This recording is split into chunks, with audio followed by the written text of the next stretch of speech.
Nik, kaj ste tokrat raziskovali radiovedni? Živjo, danes bo pisano. Tema je namreč pisano jesensko listje, razložil pa bom tudi razliko med zimzelenimi in vedno zelenimi rastlinami. Zanimivo, hvala. Vprašanje pa se glasi. Kaj je glavni sprožilec tega, da jeseni listopadna drevesa odvržejo liste? A. Odsotnost žuželk. B. Dozorevanje sadežev. C. Nižje temperature ali D. Krajši dnevi.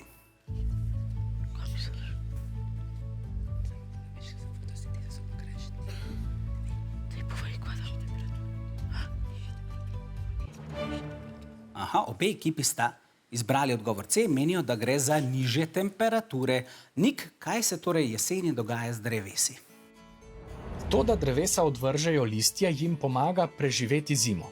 Obstaja namreč nevarnost, da bi listi zmrznili in odmrli, kar za rastlino vsekakor ne bi bilo dobro.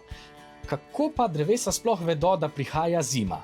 Tja, jeseni postajajo dnevi krajši, noči pa daljše, kar povzroči hormonske spremembe v listih. V njih se začne razkrajati klorofil, hranilne snovi pa se iz njih umikajo v drevo, na njih pa se pokažejo barvila, kar je vzrok za čudovite jesenske barve. Na koncu pa se na peclju pojavi še posebna plast odmrlih celic, ki povzroči, da list odpade. Glavni sprožilec odpadanja listov z dreves so torej krajši dnevi.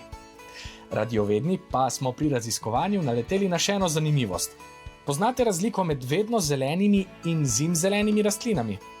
Vedno zelene so tiste, ki več let obdržijo liste ali iglice, zimzelene pa tiste, ki jih odvržejo že naslednjo pomlad. Naši iglavci so tako dejansko vedno zelene rastline, medtem ko zimzelenih rastlin pri nas skoraj ni.